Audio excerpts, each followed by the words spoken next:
Shalom Obrajó, bendito el Eterno que nos concede tener este día, Perashá Shabua, pero la porción semanal que corresponde, Sefer Shemot, capítulo 10, Pasuk 1 al capítulo 13, Pasuk 16, que es Perashá Bot, Perashá B. Ven el verbo de ir, ¿no? de ver, ¿no? Perashá B. Ir, de advertir a Paró. Entonces le dice a Moshe que vayan a Paró a advertir, a anunciar. Esta perashá comienza diciendo de esta manera: Vayomer Adonai el Moshe, bot el Paró, ki ani ikbaditik el levit be'elet let abador. Vayomer, y habló el Eterno, Vayomer Adonai, el Moshe habló, dice, ve a el Paró, ve a Faraón, ani ibbatit. Él le vi, o sea, dice, yo voy a endurecer. Pero vamos a comprender, la mayoría de las veces que habla acerca de endurecer, emplea la palabra Hased. ¿Sí recuerdan qué es Hased? Esforzar. Yo voy a esforzar el corazón de Paró. Y en esta ocasión dice, yo voy a esforzar Levibó Be'el Levi Abadot. El corazón de él, Abadot, de Abodá, de sus siervos, de sus servidores. Yo voy a reforzar. Yo lo voy a endurecer, pero en el sentido de yo voy a reforzar el corazón, tanto de Paró como el corazón de sus servidores. ¿Con qué propósito? Dice iti, que ponga iti o ototá. Ototá, que significa signos, señales o sellos, a fin de que yo ponga signos o ponga señales en ellos. ¿Qué quiere decir esto? Que yo voy a poner en ellos algo que va a hacer que ellos recuerden siempre esto. El propósito de que yo te estoy enviando es para que esto quede marcado, para que esto quede concreto, para que esto quede en conclusión dentro del corazón, no solo de Paró, sino de todos sus siervos, para que ellos vengan a comprender lo que está aconteciendo, por haberse retraído de tener humildad delante de mí. Eso les voy a explicar en un momento. Entonces, ¿cuál era el propósito de ir a Paró? Shiti ototá.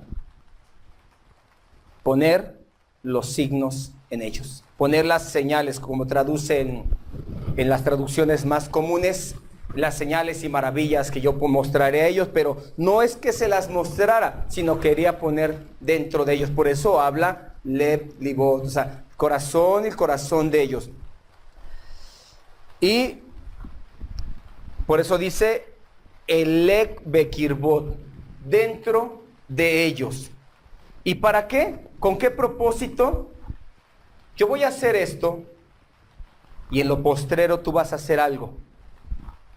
Vas a relatar a tus hijos y a tus nietos, o tus hijos van a relatar a sus hijos. ¿Qué? Asheriti alteti, que yo me burlé de ellos, dice el Eterno. ¿Cómo? El Eterno burlándose de los Misrín, de su desgracia, de cómo está actuando con ellos. El Eterno se está burlando. No, más bien en el sentido de que le causa gracia al Eterno. ¿Cómo puede ser que yo mostrando mi poder y con todo y ello, ellos se resisten? Con todo y ello, ellos se endurecen. Con todo y ello no quieren ceder. Eso me causa gracia, que con todo y que vean las grandes pruebas, no quieren. Entonces no es que realmente el Eterno se estuviese burlando del pueblo de Misrín, sino de que le causara gracia. ¿Cómo es? Esto es completamente algo insólito que yo les estoy mostrando, mis señales, y ellos no crean. Que aunque en el capítulo 2 de Mismor En el Pasuk 1 hasta el 4 empieza diciendo: ¿por qué se amotinan las gentes en contra del Eterno? ¿Por qué hablan en contra del Eterno y en contra de su ungido?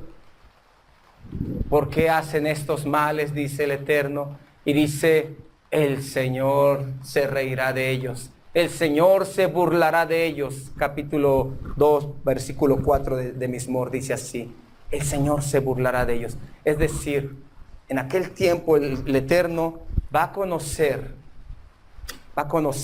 qué tanto temor hay sobre la tierra hacia Él, o qué tanto no existe ese temor hacia Él.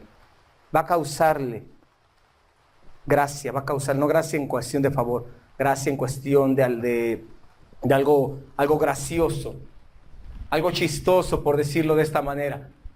¿Cómo puede ser posible que estás mirando? Ahora, en la medida que Paró no cedía voluntariamente, ¿qué pasaba?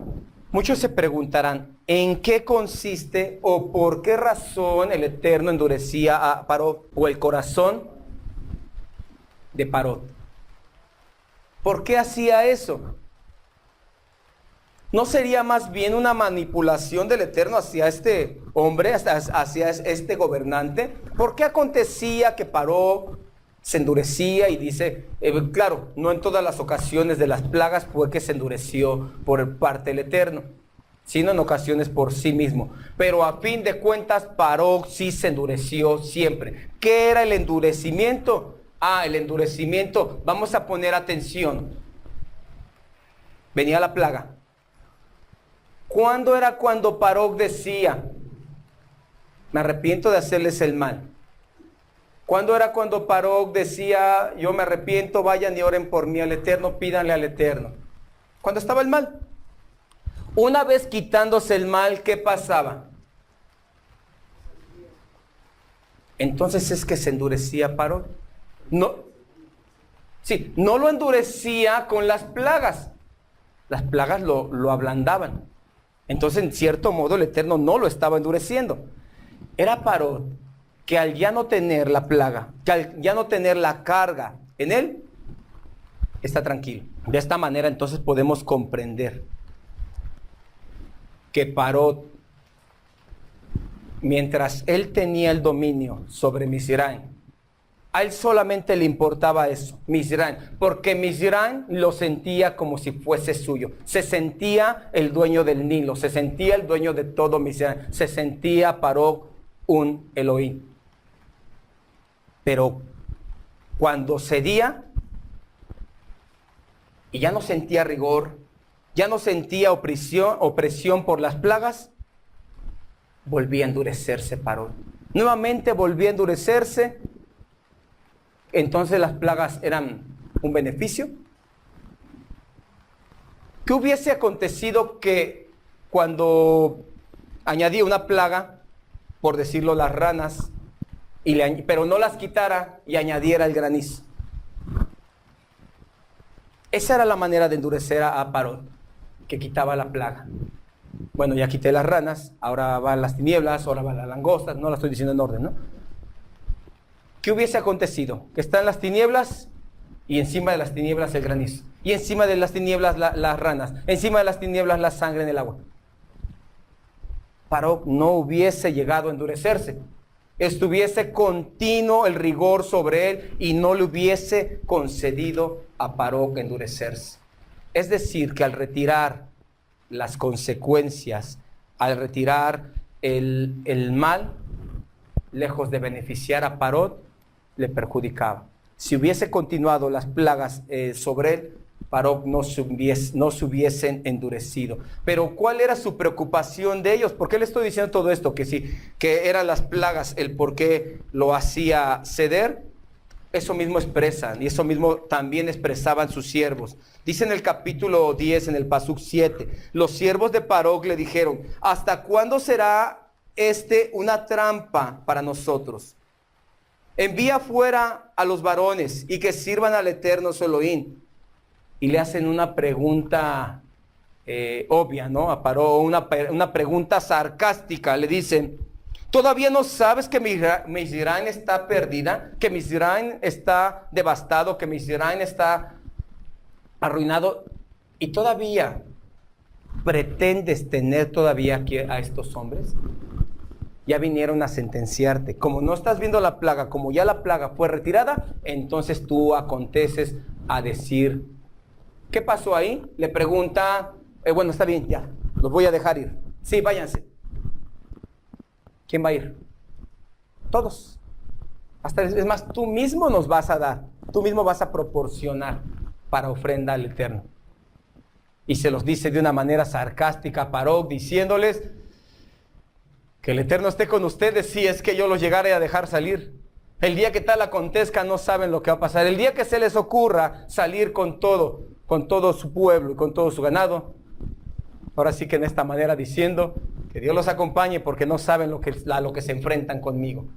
Se endureció aún más. Paró necesitaba que la plaga no se hubiese quitado. Paró necesitaba. No es que directamente Paró endureciese, que el Eterno endureciese a Paró, sino que al quitar el mal o la molestia, obtenía ese mal. ¿Cuál? Endurecerse a sí mismo. Entonces, comprendiendo la soberanía del Todopoderoso, podemos ver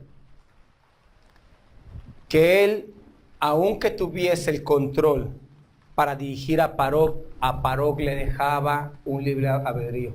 Le daba un tiempo para que reflexionara. Aún hasta sus siervos le dijeron así, ¿no has visto cómo ya está? Pero su importancia era solamente su tierra. No había un desistir de pensar, estamos actuando mal con este pueblo que nos ha servido. Estamos actuando mal con unos semejantes a nosotros. En otras palabras, el endurecimiento que ponía Elohim en Paró era permitirles que fuera quitado el mal. Y como les repito, decía, y el Eterno esforzaba. ¿Qué es esforzar el corazón?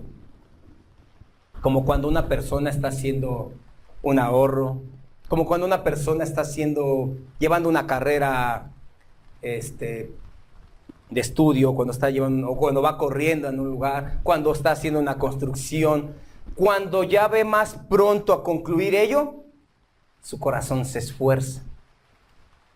Viene un ánimo a la persona. Sí puedo lograrlo, ya voy muy avanzado, ya estoy más adelante que atrás. Su corazón de la persona se esfuerza. Así también esforzaba el corazón de Paró y de sus siervos el Eterno. Ya hemos resistido muchas plagas, ya hemos resistido y aún estamos de pie. ¿Qué podrá pasar? ¿Por qué hemos de ceder? ¿Por qué habremos de dejar este pueblo? ¿Por qué nos hemos de deshacer de este pueblo que nos proporciona servicio? Y entonces esforzaba el corazón. Les retiraba el mal para que ellos pudiesen comprender en sí mismos que estaban bien, que podían lograr eso, y aún más alcanzarían. Entonces, si el Eterno no hubiese retirado las plagas, Paró se hubiese mostrado humilde, es muy probable que sí hubiese sido. Pero el Eterno, por medio de Moshe, le hace la pregunta en el capítulo 10, en el Pasuk 3, por medio de Moshe, lo manda con Paró, diciéndole, Vayabó Moshe Beaarón el Paró. Vayabot. Y fueron Moshe y Aarón a Paró. Vayomer, diciéndole, Elad Bot va a amar. Dice Yahweh Elad a Ibrid. Yahweh, el Elohim de los Ibrid. Al amatad me arbanutat leatnot mafoshala a mi abadu. Deja a mi pueblo, deja a mi pueblo que me sirva. Pero le pregunta, ¿hasta cuándo? ¿Hasta cuándo, dice, te vas a endurecer? ¿Hasta cuándo vas a dejar de quererte humillar delante de mí? ¿Hasta cuándo? ¿No quieres? Viene esta prueba, viene esta otra. Te muestro esta señal más y tú no quieres. No quieres.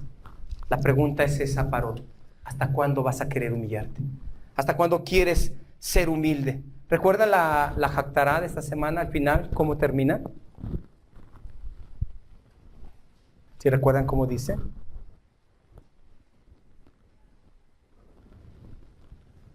Yo te voy a castigar, le dice. Yo no te voy a dejar sin castigo. Es necesario, Israel, que tú está hablando. Empieza hablando de castigo para Misrán. Empieza hablando que por medio de Babel le va a enviar castigo. Pero al final habla de Israel. Definitivamente no te vas a quedar sin castigo. Yo no me voy a olvidar de ti, Israel, pero el castigo tiene que estar en ti. No voy a permitir que se endurezca tu corazón. Muchas veces no vamos a pretender un castigo a la similitud que le envió a Parot, pero vienen circunstancias en la vida de Israel que son buenas, ya lo aprendimos la otra semana, para que no se endurezca. Cuando hay una plenitud, cuando hay una abundancia, cuando hay una tranquilidad, muchas veces Israel divaga, muchas veces Israel tiende a hacer lo que no. Decía una persona que hablaba con ella en la semana, decía: yo siempre me mantengo ocupado, y no es una persona que tenga un credo, pero dice: yo siempre me mantengo ocupado, porque cuando no me mantengo ocupado, empieza mi mente a divagar y a pensar cosas vanas. Bueno, no me lo dijo en esta manera, ¿no? Pero me dio a entender esto. Así Israel. Cuando Israel no se mantiene ocupado con circunstancias adversas, Israel empieza a divagar. Y en esa divagación se olvida de su Elohim. En esa divagación olvida voluntariamente rendirse a su Elohim. ¿Cuándo se rendía Parot? Cuando estaba la plaga. No hubo una circunstancia que voluntariamente dijera a él. ¿Cuándo es cuando desiste completamente su dureza? Y claro, lo estudiaremos en la perashá siguiente, que todavía los va a alcanzar camino más rojo. Cuando ve la muerte, salgan apresuradamente. Los corrieron prácticamente a los israelitas de Misrán. Hasta entonces, hasta que vino una gravedad de un asunto que dejó completamente marcado a Israel, fue hasta entonces que se dieron voluntariamente. Israel no debe de esperar que susciten cosas fuertes que nos dejen marcados para ceder voluntariamente, andar humilde delante de nuestro Elohim. Parot representa algo. Esta Perashá Bo, nos trata de transmitir algo, que Parot es igual a Misrán al pasado. Que Parot representa o es igual a Yetzer Hará. ¿Recuerdan qué es Yetzer Hará? Parot es a similitud a Yetzer Hará, a instinto del mal. Entonces, ¿qué? ¿Será que Israel necesita tener aflicción continua para mostrar humildad delante del Eterno? Parot es lo que oprime. Parot es una figura que, por decirlo de esta manera, que los israelitas miraron física. Parot es una figura que... Pero cada que venían plagas, venía más opresión sobre los pueblos. Entonces Parot representa eso en el creyente. Parot representa el que le impide la libertad al Israel. ¿Qué es ese? Yetzer Hará, el instinto del mal. El pasado que aprendió muy bien, el pasado del cual no se quiere despojar, lo tiene todavía dentro de sí. Y el Yetzer Hará, el instinto del mal, está completamente propenso a apoderar, o más bien el creyente está propenso a ser apoderado del Yetzer Hará. Entonces, ¿será eso? ¿Será necesario? Pero más bien, Israel necesita ser humilde a su Elohim, voluntariamente. No por castigo, no por circunstancias. Cuando cedan voluntariamente Israel a ser humilde a su Elohim, es cuando cesan las plagas. Y lo vimos con Parot. ¿Cuándo cesaron las plagas? Y si después de que voluntariamente has cedido has cedido a ser humilde al Eterno y cesen las plagas, y se te ocurriese rebelarte nuevamente a tu Elohim, viene el acabose, viene la destrucción total del creyente, y lo vemos posteriormente. El mar es, bueno, lo vamos a ver en la perashá siguiente, viene el mar sobre Parot. ¿Por qué? Porque una vez que él cedió voluntariamente, ya no volvió nuevamente a decir: No los voy a dejar. Una vez que se da cuenta de la grandeza del Todopoderoso, entonces podemos comprender que el Santo bendito es Él, da oportunidades a su pueblo Israel de buscar ser humilde. Y nos concede muchas veces, a veces ser en el corazón, hased, esforzados. Sí se puede, sí puedo seguir todavía. Elohim es bueno, eso no está en discusión. Elohim es bueno. Sí me perdí, eso no está en discusión. Él te perdona, sí te perdona. Sí es bueno, sí, no está en discusión. Pero la justicia, la equidad está por encima de todo ello. Es lo que lo hace ser un Elohim completo, la justicia. Porque cuando ejecute bondad encima de injusticia, se vendría a ser contraria su justicia de lo eterno. Entonces Israel necesita comprender que necesita ser humilde delante de su Elohim sin plagas. Tiene que ser humilde delante de su Elohim. ¿Qué significa ser humilde? ¿Recuerdan hace unas semanas que les decía, aconséjale a tu hijo, ándate humilde delante de Elohim? ¿Recuerdan esa enseñanza? ¿Recuerdan que les platicaba acerca de Acab, entre los reyes más perversos que hubo en Israel, en Yehudá? Entre los reyes más perversos que existieron, en una ocasión el profeta le trae palabra fuerte. Todavía no acontecía, todavía no venía la plaga, y dice la escritura que Acab anduvo humillado delante del Eterno. Y el mismo Eterno le dice al profeta, ¿has visto? Y se refiere a mi siervo. ¿Has visto cómo mi siervo anda humillado delante de mí? Ve, dile que el mal no vendrá en sus días. Dile que vendrá en los días de sus hijos. Por eso les decía, aconséjale a tu hijo que ande humilde delante. Y que tu hijo le aconseje a su hijo, porque esto trasciende, ¿sí? Pero mientras se ande humilde delante del Eterno, entonces esto no viene. Así hubiese sido comparado. Por eso era la pregunta, ¿hasta cuándo resistirás a ser humilde? Y así es la pregunta para Israel, ¿hasta cuándo resistirán a ser humildes delante del Eterno? Para que no vengan las plagas. Pero hablemos un poco acerca del rito de Pesaj. Vamos a hablar un poco así en breve. ¿De qué consiste el rito de Pesaj? No, realmente es la fecha, ¿no?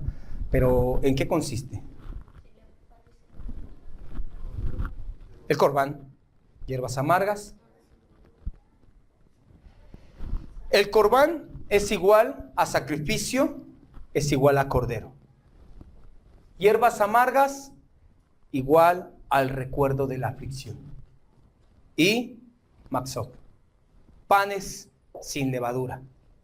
¿Qué representa panes sin levadura? La limpieza, la purificación interna.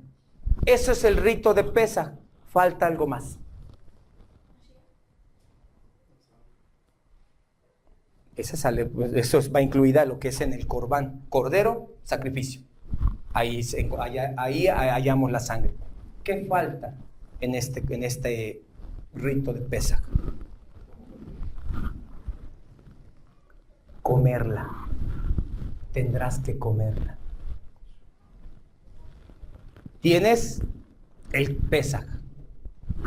Pongamos que ya estuviese a la puerta Pesaj hace una semana, 2 semanas.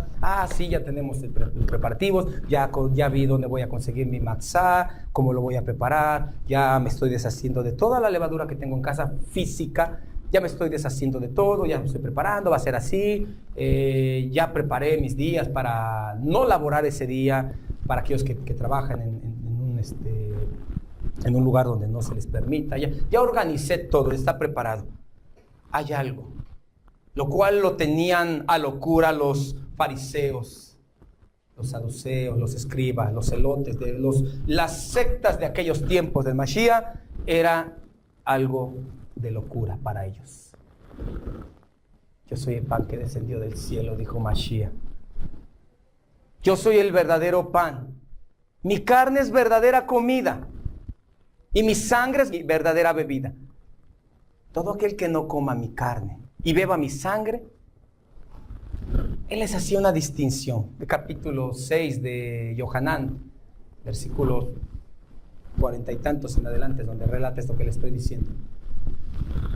Entonces, ¿qué es necesario? Tengo preparado todo para Pesach, pero yo necesito algo.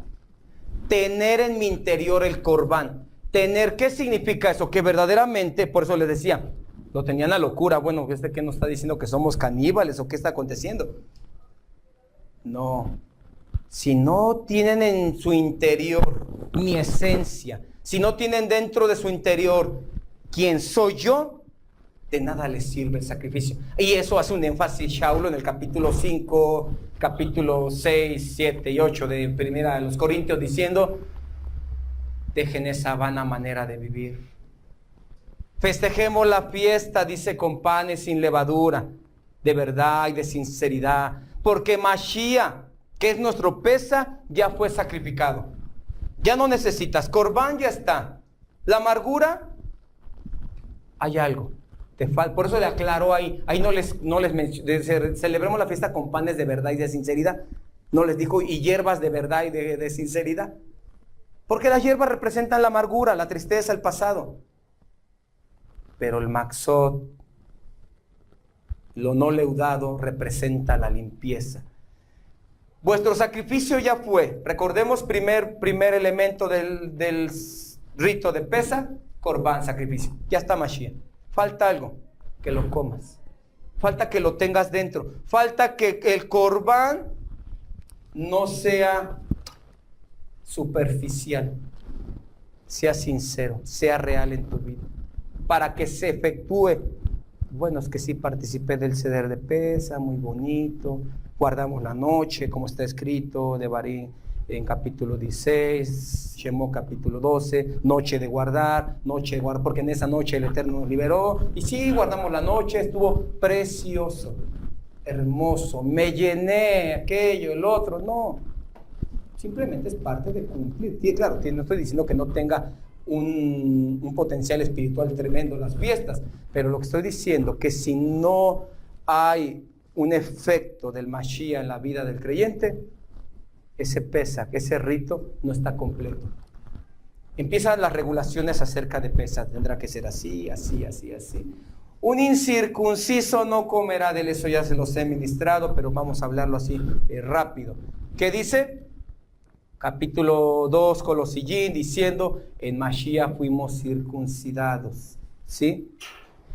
Es decir, que recibimos esa circuncisión y por medio de esa circuncisión de Mashiach nos hace pueblos. Efesín capítulo 2, pasuk 11 en adelante, vosotros los gentiles que en otro tiempo, ajenos a la ciudadanía de Israel, ajenos a los pactos, estabas sin Mashiach, sin Elohim en el mundo, ahora vienes a ser copartícipes de los santos, ya no eres extranjero, sino conciudadano de los santos. Entonces, ningún extranjero comerá de él. Si tú en realidad no te comportas como pueblo, no puedes participar del Seder de Pesach. Pero necesitas comportarte como pueblo, y una vez comportándote como pueblo, digerir el corbán. Y no tiene que quedar nada, todo se comerá. Reúnete con un vecino para que se acabe, para que se complete ese animal y no quedará nada de ello. Es decir, no voy a tomar esto sí, esto no, esto sí me conviene, esto más adelante lo voy a poner en práctica, esto si es posible en unos 10 o 15 años lo pongo en práctica. Lo comerás todo, completo, lo comerás el corbán para que efectúe en ti. Entonces puede uno comprender que la salida de Misraim, la libertad del pueblo, se concluye en el corbán de Pesach, se concluye con la última plaga, la muerte de los mejor, de los primogénitos. Y una vez alcanzando esta libertad, se llega a práctica esto. Y les dice el versículo último, el capítulo 13, fue el 13, 16, le dice, esto les va a enseñar, les va a ser como una señal. Les va a ser como una señal, como un memorial en su cabeza, en sus manos, va a ser un memorial. ¿Acaso es que como se ha malinterpretado capítulo 6, versículo no me recuerdo, bueno, capítulo 6 de Devarim, cuando habla que pondrás esto por señal en tus manos y como frontales, o capítulo 11 también de Devarim, que nos dice lo mismo. Lo que se ha sacado en ninguna manera es una crítica, sino es una observación acerca de los tefilín, la cajita que se pone, que se amarra en el brazo. No se estaba refiriendo a eso, porque si no, en su defecto, tendría que haber otros tefilín donde dijese aquí la salida de Misraim, las plagas y todo ello. Estamos viendo que nos está diciendo otra cosa, nos está dando otro mensaje, tanto en Devarim como aquí, al terminar Perashat Bot, nos está diciendo esto. Te será pues como una señal sobre tu mano y por un memorial delante de tus ojos, por cuanto el Eterno nos sacó de Misraim con mano fuerte. Esto siempre estará en tu interior. Es lo que les decía, no debe estar superficialmente. Ya tengo el ceder de Pesach. No, eso debes de ingerirlo. Debe estar dentro de ti.